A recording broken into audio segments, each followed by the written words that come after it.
Dans le chapitre précédent de Boruto, notre jeune héros fut contraint de fuir son village natal, devenu malgré lui aux yeux de tous le présumé meurtrier du Nanadaime Hokage. Boruto doit ça à Eida, qui a sous les directives de Kawaki réécrit la mémoire en modifiant les souvenirs du monde entier grâce à l'omnipotence de son Shinjutsu. Pour faire court, Eida a swipé les rôles entre Boruto et Kawaki, ce qui veut dire que pour le monde entier, Kawaki est le fils biologique de Naruto et Hinata, l'élève de Sasuke et le meilleur ami de Shikadai, et Boruto est le garçon colérique instable, rescapé de Kara, accueilli par Konoha et adopté par Naruto, et par-dessus tout, celui qui est à l'origine de sa présumée mort, lui qui en réalité est emprisonné dans une autre dimension avec Hinata. Pour des raisons qu'on ignore, Sarada et Sumire ont été épargnés par le Shinjutsu d'Eida. Mais la majorité de la communauté Naruto, Boruto s'accorde à penser que les deux Kunoichi ont été épargnés grâce à l'amour qu'elles éprouvent envers Boruto. Sasuke, aussi affecté par le pouvoir d'Eida à la recherche de Boruto, tombe sur une Sarada paniquée en pleurs qui tente désespérément de le convaincre que Boruto est innocent. Mais Sasuke ne veut rien entendre. C'est là que Sarada, dans un intense moment de désespoir, voit rouge et éveille son Mangekyo Sharingan, tout en suppliant son père de protéger Boruto. En voyant ça, Sasuke eut un sursaut de lucidité et décida d'entendre raison et emmena Boruto loin de tout danger dans le but de l'entraîner en prévision de ses futures confrontations contre Code et Kawaki. Boruto quant à lui ne désespère pas, il se vante au contraire d'être le fils de Naruto, le sauveur du monde shinobi et le petit-fils de Minato, l'Hokage martyr. Il nous dit à nous lecteurs qu'il est animé d'une volonté du feu encore plus ardente de celle qui les animait auparavant, car telle est sa voix du ninja. J'espère que vous allez bien, que tout se passe pour le mieux pour vous. On se retrouve enfin pour la lecture du chapitre 81 de Boruto. On l'a attendu si longtemps les gars, 4 mois d'attente pour cette fameuse ellipse. Et elle est magnifique les gars. Si vous êtes nouveau par ici, pensez à vous abonner car je publie de nouvelles vidéos sur l'univers des mangas et des animés chaque semaine. Sur ce les gars, installez-vous confortablement, prenez à boire, prenez à manger et générique. Extension du territoire.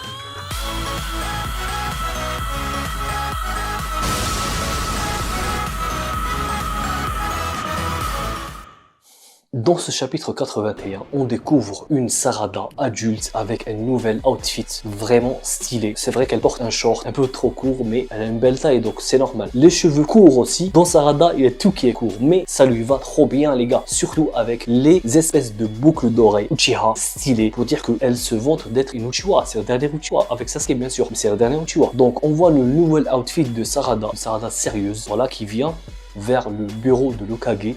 Après 3 ans. 3 ans d'ellipse, vous imaginez. Et cet outfit, ce fameux outfit, pour moi, il symbolise un peu l'Akatsuki. Il est aux couleurs de l'Akatsuki, rouge et noir, comme moi. Voilà, je me suis mis aujourd'hui avec l'outfit de Sarada, quoi, les couleurs de Sarada et de l'Akatsuki. Et au niveau de la veste, elle rappelle vraiment celle de Boruto. Donc c'est en hommage à Boruto, son amour caché, son meilleur ami, qui a été vraiment sali ces derniers temps. Donc voilà. Donc Sarada qui s'introduit dans le bureau de l'Hokage, qui est Shikamaru, le 8e Hokage, le Hashidaime Hokage. On dit comme ça les gars. Donc Sarada, encore une fois, elle est venue parler à Shikamaru et tenter de le raisonner et lui dire que Boruto n'y est pour rien, essayer de revoir la chose, essayer de lever son avis de recherche, le mec est wanted. Mais Shikamaru décline et dit à Sarada, écoute Sarada, je veux bien te croire, mais je suis Hokage. La majorité, toute la population veut que Boruto meure. Et Boruto est le plus grand criminel du monde shinobi. Donc je peux pas, même si je voudrais moi ne pas le faire comparaître et ne pas le juger et ne pas le tuer, l'exécuter, c'est chaud pour moi quand même. Faut dire que pour Shikamaru, Boruto est Kawaki. Enfin, Boruto est à la place de Kawaki. C'est Boruto qui est rescapé de Kara. Shikamaru a toujours été sceptique par rapport à Kawaki, qui est pour l'instant Boruto. Il a toujours dit à Naruto, attention, ne lui fais pas confiance. Et au final, Naruto est mort par les mains de Boruto. Donc, il se dit, putain, j'avais raison. Il m'a pas écouté, il est mort. Et maintenant, il me laisse le village. Et Sasuke aussi a déserté le village une deuxième fois. Donc, Shikamaru a tout ça à gérer. Donc, Shikamaru décline, dit à Sarada, t'es bien gentil, t'es bien mignonne, mais non. Et même Konohamaru, rappelez-vous, Konohamaru, c'est un peu le senpai. C'est le sensei de Boruto. Il a tout oublié. Pour lui, c'est Kawaki, le fils de Naruto. Konohamaru dit à Boruto, s'il n'a rien à se reprocher, Pourquoi ils s'enfuient? Et c'est logique. Je veux dire, les gars, c'est dur. Les mecs, ils ont été réécrits. Leur mémoire a été réécrite, donc c'est dur. Si demain, je viens chez toi, je te dis, ça c'est pas ton père, ça c'est pas ta mère, moi je suis ton père. Est-ce que tu vas me croire? Non, parce que c'est tes souvenirs à toi. Donc les mecs, leurs souvenirs leur disent que Boruto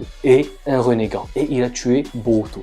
Il a tué Naruto. Et ils ont cru Eida à 1000% et Eida est de mèche avec Kawaki, les gars. Donc Shikamaru dit à Sarada d'aller s'occuper de ses missions parce que si elle continue comme ça, elle va rester genin toute sa vie. Et Sarada lui répond, lui dit que le Nanadaime Okage, c'est lui qui m'inspire et non pas toi. Et elle est sortie. Après, on voit Sumire, adulte aussi, une adulte, elle est belle, elle est canon, ce que tu veux, ça fait plaisir. Elle est en train de parler avec Sarada, elle lui dit que, écoute ma cocotte, tout le monde est contre nous, pour tout le monde, Boruto est à la place de Kawaki, et Kawaki est le fils de Naruto, et Naruto est mort, donc il ne peut pas aider Boruto. Et on ne sait même pas ce qu'il fait maintenant. Et donc, ils sont allés voir Eida, qui n'a pas changé. Eida, c'est la seule qui n'a pas changé de cara design. On ne voit pas qu'elle a grandi ou elle n'a pas vraiment changé. Avec Daimon, son petit frère en pyjama, qui est cheaté au passage. Et elles étaient en train de parler des capacités, de ses capacités à elle. Sarada et Sumire essayaient de la convaincre de lancer un autre Shinjutsu pour essayer de faire revenir les choses à la normale pour aider Boruto. Mais Eida, elle ne comprend pas son pouvoir. Son Shinjutsu marche, c'est elle fait un vœu et il se réalise. Mais elle sait pas ce qui va se réaliser. Genre, par exemple, je te dis, je veux aller en Espagne. Maintenant, et ben peut-être que mon vœu va être, peut-être que je vais me téléporter, peut-être que mon corps va bouger tout seul et je vais aller acheter un billet et prendre un avion et aller en Espagne. Peut-être que je vais aller conduire une voiture et aller en Espagne. Donc, on ne sait pas comment. Donc, la finalité des choses arrive, mais on ne sait pas ce qui arrive, mais comment il arrive. Donc, elle n'a aucun contrôle sur son pouvoir. Elle leur a expliqué qu'elle a voulu juste aider Kawaki par amour pour lui. Elle a voulu l'aider parce que Kawaki avait une petite sorte de jalousie. Il était jaloux que Boruto soit le fils de Naruto et il voulait aussi protéger Naruto des Otsutsuki, des Momoshiki. C'est ça. Donc, ce mélange de jalousie a fait que tout a été swipé et Boruto a dû en payer le prix. Et même Boruto, je vais vous dire un truc, Boruto a toujours voulu ressembler à Sasuke et maintenant il ressemble à Sasuke. Il ressemble vraiment à Sasuke. C'est un renégat. Il a fui son village. Il a été accusé à tort, mais il est comme Sasuke. D'un autre côté, on voit Sarada qui ne veut pas vraiment montrer à Eida qu'elle n'a aucun emprise sur elle. Et même Sumire, parce que Shikamaru dit clairement que attention, vous êtes notre arme secrète contre Eida. Eida n'a pas d'emprise sur vous. Parce que Eida, tu la regardes, tu tombes amoureux d'elle. Elle a un charme naturel. C'est un Shinjutsu aussi. Et les seuls qui ont été épargnés, c'est les Otsutsuki, Boruto, Kawaki et les autres. Son frère aussi, parce que c'est son frère, il a même son qu'elle. Et Sarada et Sumire, c'est les seuls. Donc Eida leur dit, vous, est-ce que vous m'aimez vraiment? Est-ce que vous êtes sous mon charme vraiment? Et Sumire lui dit, non, t'inquiète, c'est juste on fait un peu les fiers, mais on est sous ton charme. Et Sarada reste muette. Comme, voilà, on voit que Eida n'a pas de contrôle sur son pouvoir, ou elle n'a pas envie d'aider. En tout cas, on ne sait pas vraiment ce qui se passe avec Eida. D'un autre côté, on voit Kawaki, il a un nouvel outfit, les cheveux longs, dans sa propre dimension, en train d'observer Naruto et Hinata qui n'ont pas changé d'un poil. Dès qu'il est revenu, on le voit avec Mitsuki. Mitsuki qui lui colle au basket, c'est un peu son chien. Voilà, c'est un chien quoi, c'est son chien. Et il lui dit que mec, moi, je te protège et je veux tuer Boruto, je veux te protéger. Et Code lui dit, et Kawaki explique à Mitsuki que mec, si tu veux le tuer, tue-le, mais ne traîne pas trop dans mes pattes. Voilà, on veut que Kawaki, il a un peu la mentalité à la Sasuke, mais franchement pour moi, ça vaudra jamais un Sasuke. Il veut juste fighter et tuer Boruto, c'est son objectif ultime. Et il explique à Mitsuki que frère, même si Boruto arrive à s'introduire grâce à de nouveaux pouvoirs dans le village et qu'on ne le détecte pas, moi grâce à mon Sukuna Ikona, son œil et ses pouvoirs d'Otsuki, il va le repérer et il le butera. Au même moment, des shinobi qui faisaient leur ronde, des lambda quoi, ont remarqué des marques qui ressemblaient aux marques de Code par terre. Kawaki s'est envolé. On voit que Kawaki a la capacité de Jigen, il peut voler. Donc Kawaki a développé de nouveaux pouvoirs sûrement. Il va là-bas, il constate la marque. Vraiment, il constate autre chose que il y a une marque sur le cou du mec. Donc il dit à Shikamaru que Shika, il l'appelle Shika. Je sais pas pourquoi il l'appelle Shika, mais il l'appelle Shika. Il dit Shika, voilà, tous les mecs qui sont en train de faire leur ronde, dis-leur de trouver toutes les marques, même sur leur corps, et je vais les rapetir grâce à son Sukuna Ikona. Au même moment, on voit Himawari parce qu'elle était en train de s'entraîner avec Chuchu. Et en plein entraînement, Shikadai et Inojin sont arrivés, l'ont complimenté un peu et lui ont donné quelques conseils. Franchement, Inojin devrait fermer sa gueule parce qu'il devrait donner des conseils à sa propre personne parce qu'il est nul. Ils disent à Himawari, pourquoi tu t'entraînes? Et Himawari leur explique que c'est pas vrai, j'ai pas vraiment envie de devenir forte. Et elle leur dit que elle s'entraîne dans le but de sauver Boruto. Parce qu'elle a de bons souvenirs avec lui et elle pense pas qu'il ait vraiment tué Naruto et qu'elle ressent la présence de son père, pas dans ce monde, dans un autre monde. Elle a l'impression tellement que son père n'est pas réellement mort. Mais du coup, elle s'en fout de Hinata. Elle ne parle pas d'Hinata, mais on s'en fout. Et les autres sont un peu choqués. Mais Ima, j'ai envie de l'appeler Ima, je l'appelle Ima. Ima dit que ce n'est pas logique que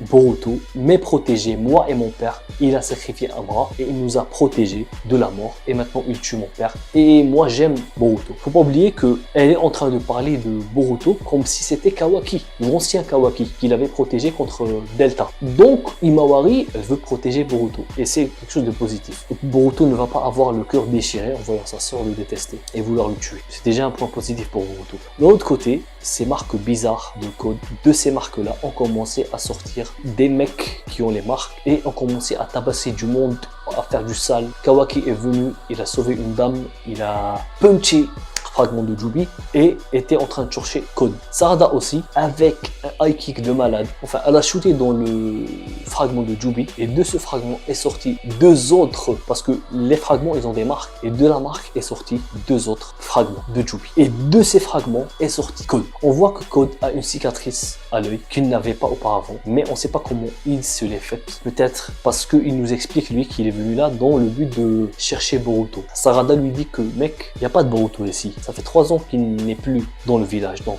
pourquoi tu viens chercher dans le village? Et Code lui dit que justement parce que j'en ai marre de chercher que je suis venu dans le village. Ça fait 2 ans que je le cherche et je ne le trouve pas. Ce qui veut dire que actuellement 3 ans sont passés et lui il cherche Boruto depuis 2 ans. Ce qui laisse supposer que Code a trouvé Boruto et Sasuke. Et je pense que peut-être Sasuke a blessé Code et Code dit à Sarada que j'en ai marre de chercher. Maintenant je viens attaquer sa meilleure amie.